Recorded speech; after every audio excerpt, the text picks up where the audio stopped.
Day 79 live in London. Was watching The Ordinary People.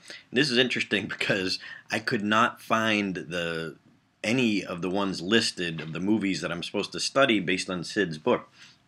And Ordinary People was one of them, and I found this, but Angus Buchanan's Ordinary People, that's not the one that was recommended.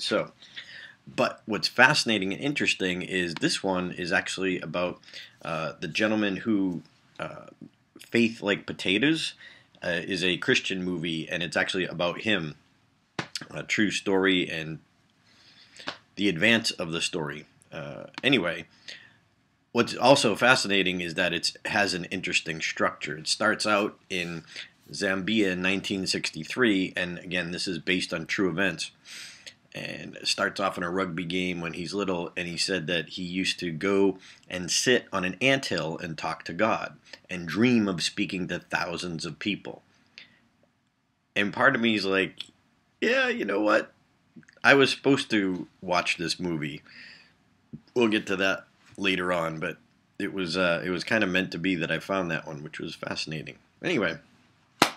And then it moves from 1963 to 1979, Shalom Farm. So he's a successful farmer making money, but he still had an empty heart. He recommitted himself to God, and he started preaching in his fields to maize, to corn. And then fast forward to Shalom Farm 2010, they built a stage in that farm, in that cornfield in the same place. Obviously took the cornfield out.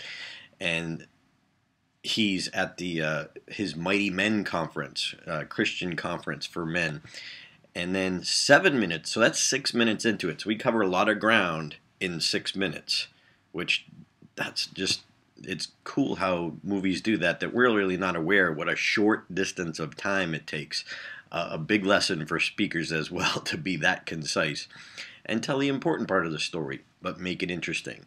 And then 7 minutes into it, we start flashing backwards he shows 4 men and talks about how they're ordinary men, but how they ended up being there. So when it flashes back to their backstory, so we go back to a man who didn't want to come in the first place. He actually tried to rob a man, and the man kind of flipped it around and captured him and said, I'll either turn you over to the authorities or you have to come to this Mighty Men conference, which that's interesting.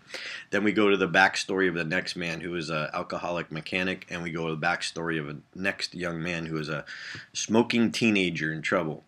So I actually fell asleep watching this, kind of dealing with the jet lag and such, so I have to go back and kind of see where I left off. But wanted to report in, and I'm in London for maybe just a couple more hours, and then I head off to India. So making progress. I'll probably watch the rest of it on the plane, or I'll read some of the scripts. But continue to make progress in my goal.